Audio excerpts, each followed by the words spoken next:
The end of Mughal rule and start of Muslim Renaissance movement in the subcontinent. The decline of the Mughal Empire marked a decisive turning point in the history of the Indian subcontinent. For nearly 3 centuries, Mughal rulers had shaped the region's administration, architecture, literature, and social customs. Their sudden removal from power left Muslim communities in a state of deep crisis.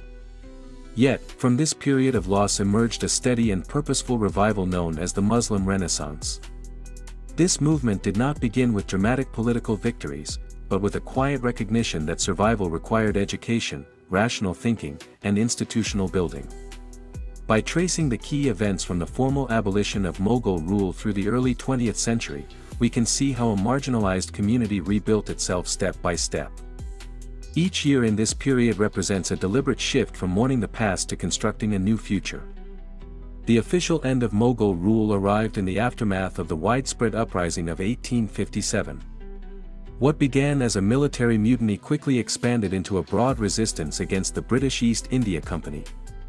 Rebel forces looked to the aging Mughal Emperor, Bahadur Shah II, as a symbolic figurehead, but the British responded with overwhelming force. In 1858, the British Parliament passed the Government of India Act, which dissolved the East India Company and transferred direct control of India to the British Crown. That same year, Bahadur Shah II was tried, stripped of his title, and exiled to Rangoon. The Mughal dynasty was formally abolished. This event carried severe consequences for Indian Muslims. For generations, Muslims had served as administrators, judges, scholars, and court officials under Mughal patronage. With the empire gone, they lost their traditional employment networks and social standing. British authorities also viewed many Muslims with suspicion, holding them largely responsible for the rebellion. As a result, Muslims faced economic hardship, educational neglect, and political exclusion. The year 1858 stands as a clear historical boundary. It closed an era of imperial power and opened an era of uncertainty. Yet, it also created the necessary conditions for reform. Without this sharp rupture, the urgent need for community renewal might never have been acknowledged. In the years immediately following 1858, a small group of Muslim thinkers began to examine why their community had fallen behind. The most influential among them was Sir Syed Ahmed Khan. In 1859, he started publishing essays that urged Muslims to accept British rule as a temporary reality and to focus on self-improvement rather than armed resistance. He argued that the rejection of modern science and English education had left the community isolated and vulnerable. To translate his ideas into action, he launched practical projects. In 1864, he founded the Scientific Society in Ghazipur. This organization translated Western works on science, law, and history into Urdu, making modern knowledge available to Urdu readers who could not access English texts. 2 years later, in 1866, Sir Syed started the Aligarh Institute Gazette, a journal that promoted social reform, rational debate, and the importance of empirical learning. Between 1868 and 1870, he also published theological writings that argued for harmony between Islamic teachings and scientific inquiry. The years 1864 and 1866 are especially significant because they mark the transition from passive reflection to active institution building. These early efforts laid the intellectual foundation for a broader cultural awakening. The true institutional birth of the Muslim Renaissance occurred in 1875, when Sir Syed established the Mohammedan Anglo-Oriental College in Aligarh. The college was designed on the model of British universities, but it carefully integrated Islamic studies, Urdu literature, and moral education with modern subjects like mathematics, physics, and English. The year 1875 is a major milestone because it created a permanent center where Muslim youth could acquire contemporary skills without abandoning their cultural identity. The college quickly drew students from across northern India and produced a new class of teachers, lawyers, journalists, and civil servants. In 1883, Sir Syed delivered a public address in Patna that emphasized Hindu-Muslim cooperation and warned against communal division. However, the late 1880s also brought growing political tensions. To address these challenges and coordinate educational progress, Sir Syed, and his supporters founded the All India Mohammedan Educational Conference in 1886. This conference met annually to discuss curriculum standards, funding strategies, and the expansion of modern schools to rural areas. The year 1886 is crucial because it transformed a single college into a nationwide reform network.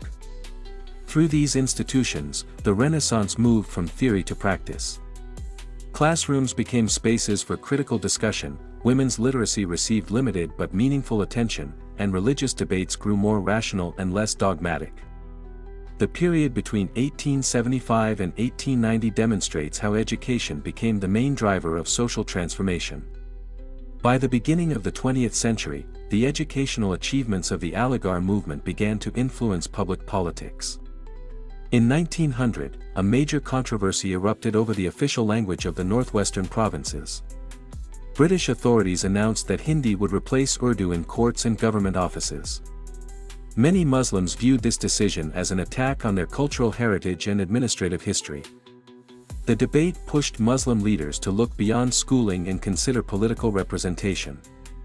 In 1901, new administrative policies under Lord Curzon further restricted Muslim access to civil service positions. These pressures reached a turning point in 1906, when prominent Muslim intellectuals and landlords gathered in Dhaka and founded the All India Muslim League. The year 1906 marks the formal start of organized Muslim political activity in British India. Initially, the League focused on protecting educational rights, securing government employment, and ensuring fair representation. Over time, however, it developed into a major political platform. At the same time, literary and philosophical voices began to deepen the movement's cultural dimension. In 1913, the poet and thinker Muhammad Iqbal returned to India after completing his studies in Europe. His early writings called for spiritual renewal, intellectual independence, and a revival of self-respect among Muslims. Although Iqbal's famous political addresses came later, his work between 1913 and 1915 shifted the Renaissance from a purely educational project to a broader moral and cultural movement. The years 1900 to 1915 show how classroom learning evolved into public awareness, and how cultural pride became connected to political organization. The end of Mughal rule in 1858 was not simply the collapse of a dynasty, but the starting point of a long and deliberate recovery. The years that follow trace a clear path from crisis to renewal. In 1859, reformers began rethinking Muslim identity. In 1864 and 1866, they created platforms for modern knowledge. In 1875, they built an institution that would educate generations. In 1886, they expanded that vision into a national network. In 1900 and 1906, educational progress turned into political organization. By 1913, a new intellectual voice emerged to give the movement philosophical depth. Each date represents a conscious step away from despair and toward self-reliance. The Muslim Renaissance in the subcontinent was not a sudden revival, but a careful reconstruction of community life through schools, journals, conferences, and political associations. It demonstrated that cultural survival does not depend on thrones or empires, but on the willingness to learn, adapt, and lead. The legacy of these years continues to shape how South Asian Muslims approach education, public service, and social responsibility. Through steady effort spread across decades, a community that had lost its imperial center eventually found its modern voice.